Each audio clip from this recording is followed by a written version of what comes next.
شکوا بھی کیا کرتے، ہم کہاں کے سچے تھے۔ اف، یہ تمہارے فینس بھی کیا چیز ہوتے ہیں، سارا نے گاڑی سٹارٹ کرتے ہوئے کہا۔ کس کس کو شکار کرو گی ظالم؟ میں اب بھی چپ رہی تھی۔ پتہ نہیں لینا کے بہتے ہوئے آنسو دیکھ کر مجھے کیوں اتنی تکلیف ہوئی تھی۔ اس کے نزدیک میں آئیڈیل تھی، میں مہرین منصور، اور جو کبھی وہ مشل سے مل لیتی تو پھر میں اس کے نزدیک آئیڈیل نہ رہتی، پھر میں شاید اس کے نزدیک کچھ بھی نہ رہتی۔ پتہ ہے جب میں گھر میں بھائی کو تمہارے مداحوں کی حالت زار کے بارے میں بتاتی ہوں تو انہیں یقین نہیں آتا کہ کوئی لڑکی بھی لوگوں کو اس طرح پاگل بنا سکتی ہے، مگر میں انہیں کہتی ہوں کہ جناب یہ کوئی لڑکی نہیں ہے، یہ مہرین منصور ہے جسے لوگوں کے دلوں کو جیتنا آتا ہے۔ اس کی آواز میں بھی میری ذات پر فخر موجود تھا، اسے بھی لگتا تھا کہ میں بہت پرفیکٹ ہوں۔ تم کیوں مذاق اڑاتی ہو ان لوگوں کا؟ یہ سب اس لیے نہیں کہ تم اور تمہارے بھائی ان کو گوسپ کا موضوع سمجھیں۔ میں نے کچھ خفگی سے اسے ڈانٹا تھا۔ اوہو یار، کبھی انجوائے بھی کر لیا کرو ان باتوں کو، ان لوگوں کو۔ ہر وقت اتنی لائلٹی اچھی نہیں ہوتی۔ مانا کہ تم بہت مخلص ہو، بہت نرم دل ہو، بہت اچھی ہو، مگر زندگی میں ہر شخص، ہر بات، ہر کام اتنی سنجیدگی سے لینے والا نہیں ہوتا۔ اس نے مجھے سمجھانے کی کوشش کرتے ہوئے کہا۔ بہت فضول اور بہت ہی بیکار نصیحت ہے۔ میں یقین دلاتی ہوں کہ میں کبھی بھی اس پر عمل نہیں کروں گی، میں نے سیٹ کی پشت سے سر ٹکاتے ہوئے کہا۔ میں نے کب یہ سوچا ہے کہ محترمہ میری باتوں پر عمل کریں گی؟ جانتی ہوں آپ کی اپنی ویلیوز ہیں اور آپ وہی کرتی ہیں جو سوچتی ہیں۔ ہم پھر بھی بکتے رہتے ہیں کہ چلو شاید کوئی اور ہی اس پر عمل کر لے۔ میں خاموش رہی۔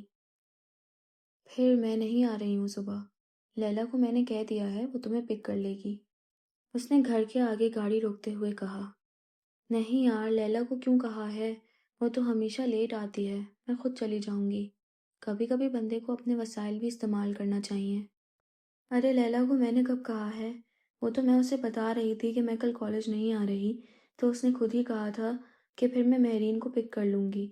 میں نے اس سے کہا تھا کہ بی بی تم اپنے بناؤ سنگار سے فرصت پا کر بہت لیٹ گھر سے نکلتی ہو، اور مس مہرین منصور اس قسم کی بے پرواہی پسند نہیں کرتی، مگر اس نے کہا تھا کہ کم از کم وہ صبح بالکل ٹھیک وقت پر پہنچے گی۔ میں ایک دفعہ پھر فون کر کے اس کی ٹائمنگ کنفرم کر لوں گی، ورنہ پھر میں صبح ڈرائیور بھیج دوں گی۔ اس نے خود ہی سارا پروگرام سیٹ کر دیا تھا۔ نہیں یار سارا، اب تم اس قسم کے تکلفات میں مت پڑو، میں آ جاؤں گی صبح، ایک دن ہی کی تو بات ہے، میں نے گاڑی سے اترتے ہوئے کہا تھا۔ تکلفات میں تم پڑ رہی ہو، اگر مجھے یہ سب کرتے ہوئے کوئی تکلیف نہیں ہو رہی تو تمہیں کیوں ہو رہی ہے؟ خدا حافظ۔ وہ گاڑی اڑاتے ہوئے لے گئی۔ میں کچھ دیر تک دور جاتی گاڑی کو دیکھتی رہی۔ میری فرینڈز ایسی ہی تھیں، انہیں مجھ سے زیادہ میری پرواہ ہوتی تھی۔ میری ذمہ داریوں کو وہ خود ہی آپس میں بانٹتی رہتی تھیں۔ عام طور پر سارا ہی مجھے پک اینڈ ڈراپ کیا کرتی تھی، مگر کبھی جب اس کو نہیں آنا ہوتا تھا تو وہ خود یہ ذمہ داری کسی اور کو سونپ دیا کرتی تھی اور مجھے انفارم کر دیا کرتی تھی۔ میں اخبار میں جتنے بھی آرٹیکلز لکھتی تھی، رکشی اس کی پروف ریڈنگ کا کام کر دیتی تھی۔ وہ کمپیوٹر پر ان کا پرنٹ تیار کرتی اور پھر انہیں پوسٹ کر دیا کرتی تھی۔ اخبارات سے ان آرٹیکل سے ملنے والی رقم اسی کے پتے پر آتی تھی اور میری باقی ٹاک بھی وہیں آتی ہے۔ لیلا فنکشنز کے لیے میرا لباس اور دوسرے لوازمات کا انتخاب کیا کرتی تھی۔ اس کی چوائسز بہت اعلیٰ ہوتی تھیں، وہی ہر فنکشن کے لیے مجھے تیار کرتی تھی۔ شیبہ فنکشنز کے لیے مختلف چیزیں تیار کرنے میں میری مدد کرتی تھی۔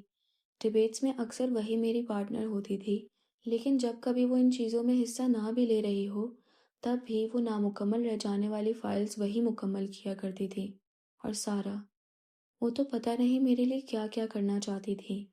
اخبارات میں چھپنے والی تصویریں اور آرٹیکلز وہی کاٹ کاٹ کر جمع کر کے مجھے دیتی رہتی تھی۔ وہ میرے ہر فنکشن کی ویڈیو بنایا کرتی تھی اور میں ان کے لیے کچھ بھی نہیں کر پاتی تھی۔ ایک واحد چیز جو میں ان کے لیے کر سکتی تھی وہ اسٹڈیز میں ان کی مدد تھی۔ نوٹس میں تیار کیا کرتی تھی اور پورا گروپ وہی نوٹس استعمال کیا کرتا تھا، اور وہ اس بات پر ہی بہت مشغول رہتی تھی، حالانکہ یہ کچھ بھی نہیں تھا۔ وہ میرے لیے جو کرتی تھی وہ بہت زیادہ تھا۔ گھر کے اندر آ کر سیڑھیاں چڑھتے ہوئے میری ملاقات اسود سے ہوئی تھی۔ وہ سیڑھیاں اتر رہا تھا، مجھے دیکھ کر رک گیا۔ کیسی ہو میرین؟ میں ٹھیک ہوں، میں نے اس کے چہرے کی طرف دیکھے بغیر کہا تھا۔ میرا جی چاہ رہا تھا کہ میں فوراً وہاں سے بھاگ جاؤں۔ اس کی مسکراہٹ مجھے بہت اجنبی محسوس ہو رہی تھی۔ تم ہماری طرف آؤ نا کبھی، امی کہتی ہیں کہ اب تم آتی نہیں ہو۔ پرسوں ایک دعوت کر رہی ہیں امی، مجھے جاب ملنے کی خوشی میں، تم بھی آنا۔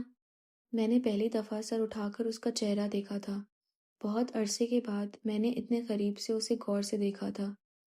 بلیک جینز کے ساتھ وہ سفید ہاف بازوؤں والی ٹی شرٹ پہنے بہت اچھا لگ رہا تھا۔ خوبصورت تو وہ شروع سے ہی تھا، مگر آج وہ پہلے سے زیادہ اچھا لگا تھا مجھے۔ شاید بہت عرصے بعد میرے لیے مسکرایا تھا، اس لیے۔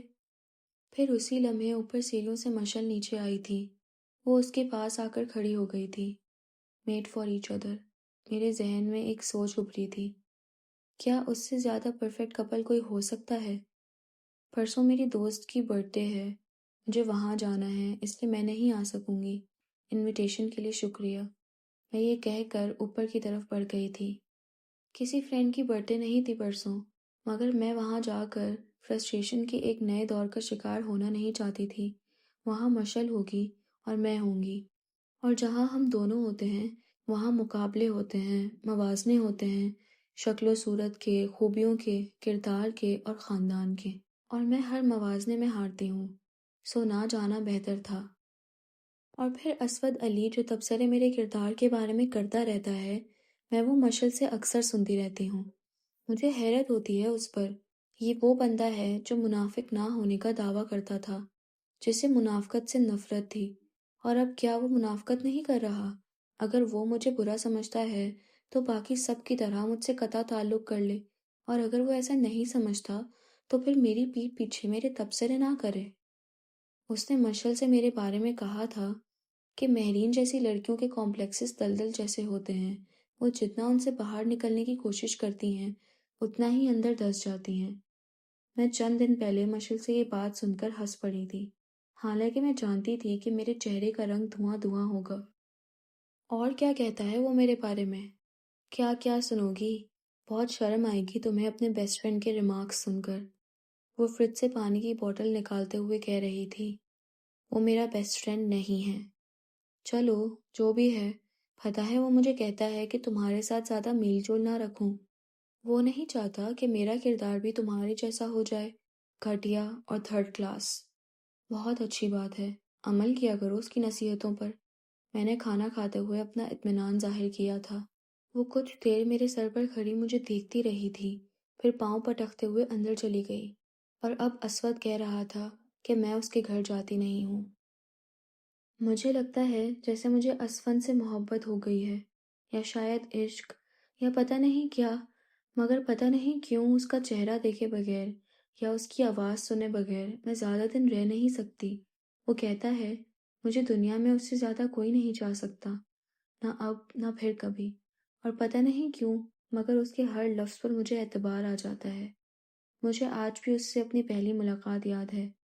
یونیورسٹی میں ایڈمیشن کے لیے مجھے صرف چند دن ہوئے تھے جب ایک سپہر میں شیبا کے ساتھ اس کے گھر گئی تھی۔ اس کی لائبریری میں کچھ کتابیں دیکھنی تھی مجھے۔ تم چلو لائبریری میں ذرا کپڑے بدل کر اور کچھ کھانے پینے کا کہہ کر آتی ہوں ملازم کو۔ شیبا نے گھر کے اندر داخل ہوتے ہوئے ہی مجھے کہا تھا۔ وہ اپنے کمرے میں چلی گئی تھی اور میں اس کی امی سے ملنے کے بعد لائبریری کی طرف چلی گئی تھی۔ میں اس کے گھر آتی جاتی رہتی تھی، اس لیے لائبریری میں بھی میرا آنا جانا کافی رہتا تھا۔ لائبریری میں اس وقت کوئی نہیں تھا، لیکن وہاں موجود کمپیوٹر آن تھا۔ ایسا لگتا تھا کہ کچھ دیر پہلے ہی کوئی وہاں بیٹھ کر کام کر رہا تھا۔ میں نے لائبریری میں ان بکس کو دیکھنا شروع کر دیا جن کی مجھے ضرورت تھی۔ وہاں مجھے چند منٹ ہی ہوئے تھے کہ دروازہ کھول کر بلو جینز اور اسی کالر کی شرٹ میں ملبوس ایک اونچا لمبا بندہ اندر آیا تھا۔ مجھے دیکھ کر اس نے اس طرح گریٹ کیا تھا جیسے وہ مجھے بہت اچھی طرح جانتا ہو۔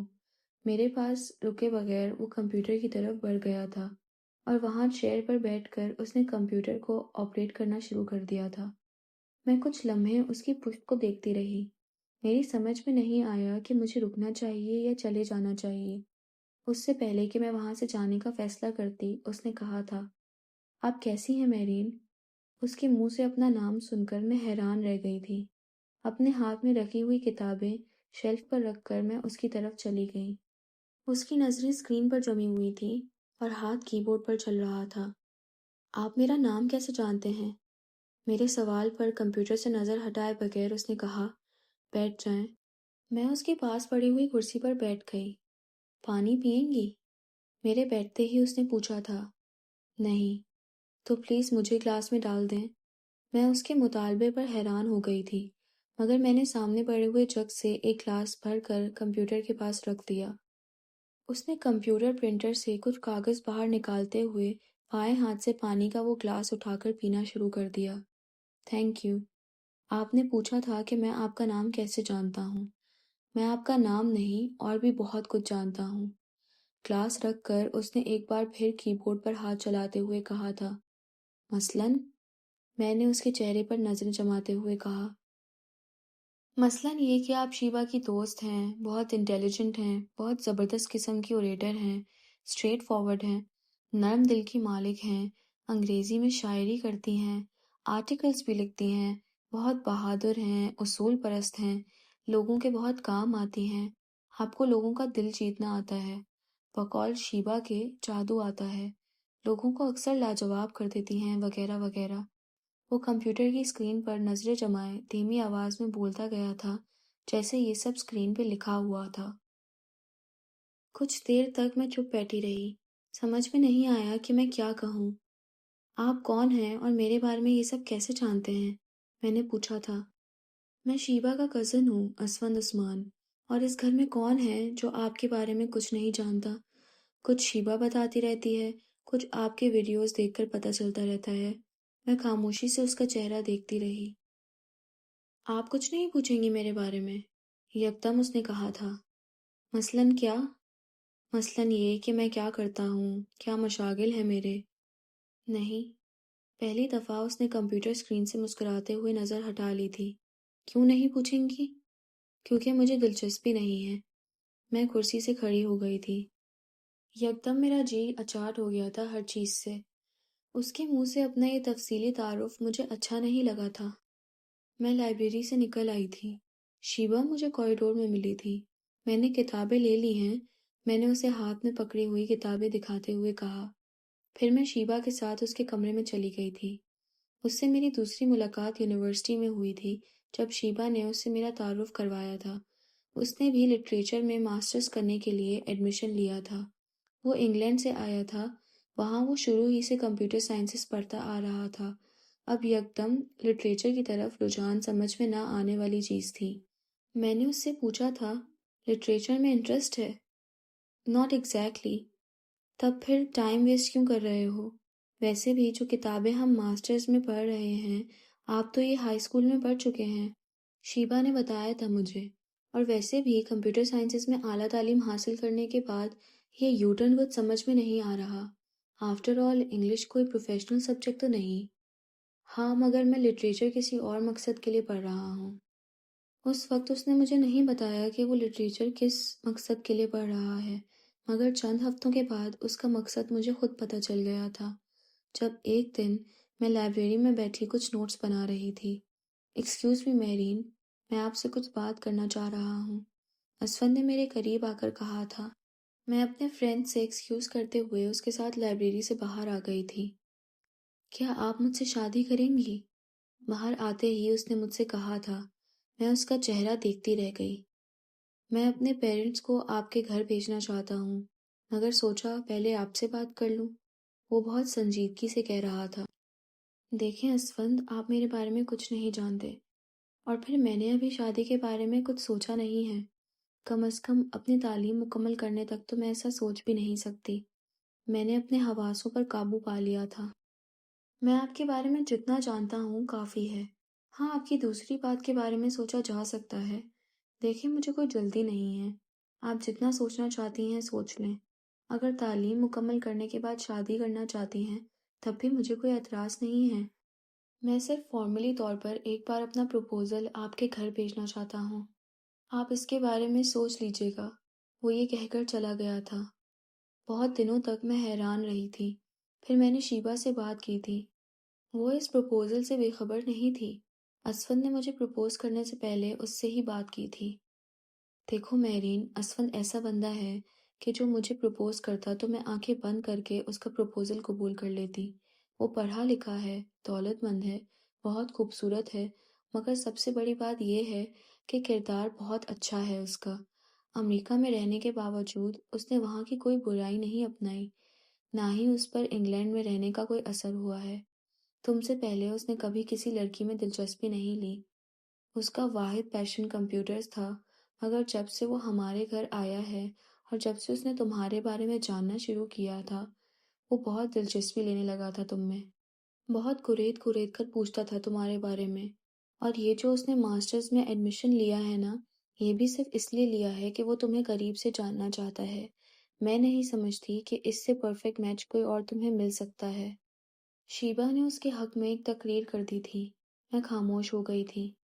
کچھ دن بعد اسفند نے دوبارہ مجھ سے اس سلسلے میں بات کی تھی اور میں نے اسے کہا تھا کہ وہ ابھی اپنا پروپوزل نہ بھیجے۔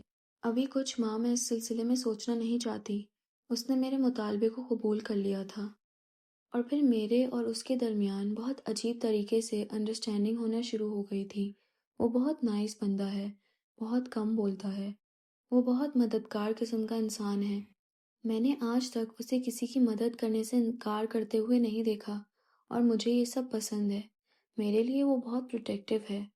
بہت سے لوگ مجھ پر توجہ دیتے ہیں، میری پرواہ کرتے ہیں، جیسے میری فرینڈز، مگر اسفند کے انداز میں کوئی اور بات ہے۔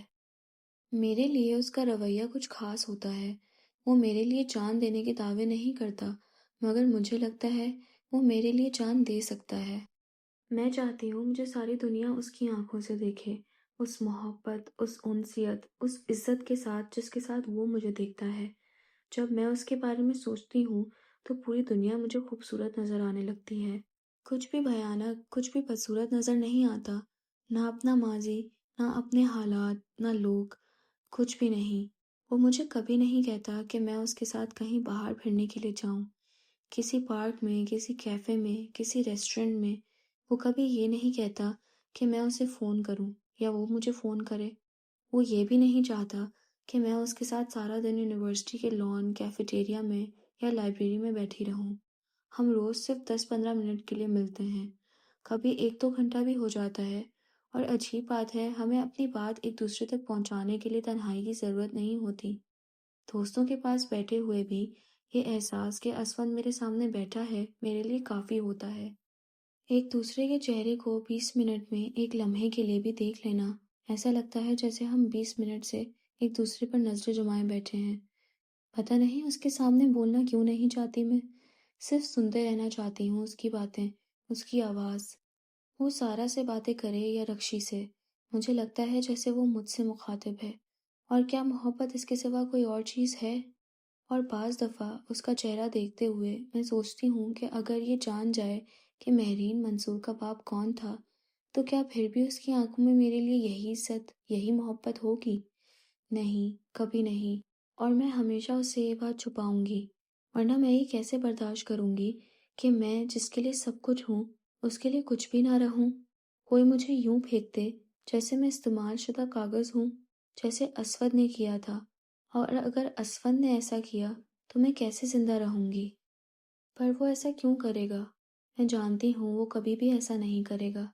اور کبھی جب وہ کہتا ہے کہ مجھے اس سے زیادہ کوئی نہیں جا سکتا، تو میرا دل چاہتا ہے کہ میں اس سے کہوں کہ کیا تمہیں بھی مجھ سے زیادہ کوئی چاہے گا؟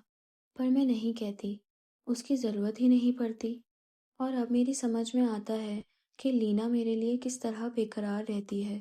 وہ مجھ سے کہتی ہے، پتہ ہے میں آپ کو نہ دیکھوں تو مجھے لگتا ہے کہ جیسے کچھ مسنگ ہے، جیسے ہر چیز نامکمل ہے، اور میں اس مسنگ لنک کو ڈھونڈنے کے لیے یونیورسٹی آئی ہوں۔ مجھے اس کی باتوں پر کچھ یقین آتا تھا، کچھ نہیں، پر اب اس کی بات مجھے وہی لگنے لگتی ہے۔ ہاں، ایسا ہی ہوتا ہے، میرے ساتھ بھی ایسا ہی ہوتا ہے جب میں اسفند کو نہ دیکھوں۔ میرا دل چاہتا ہے میں اسفند سے یہ سب کہوں جو وہ مجھے کہتی ہے۔ میرا جی چاہتا ہے کبھی آپ مجھ سے کوئی ایسی چیز مانگیں جس کا حصول بہت مشکل ہو، اور پھر میں حاتم تائی کی طرح پوری دنیا میں اسے ڈھونڈتی پھروں۔ وہ مل جائے تو اسے لے آؤں، نہ ملے تو کبھی آپ کے پاس نہ آؤں، مگر آپ تو کچھ کہتے ہی نہیں ہیں۔ میری آنکھیں اس کی باتیں سن کر بھیگنے لگتی ہیں۔ ہاں، میرا بھی دل چاہتا ہے کبھی اسون مجھ سے کچھ مانگے تو میں بھی اس چیز کو نگر نگر ڈھونڈتی پھروں۔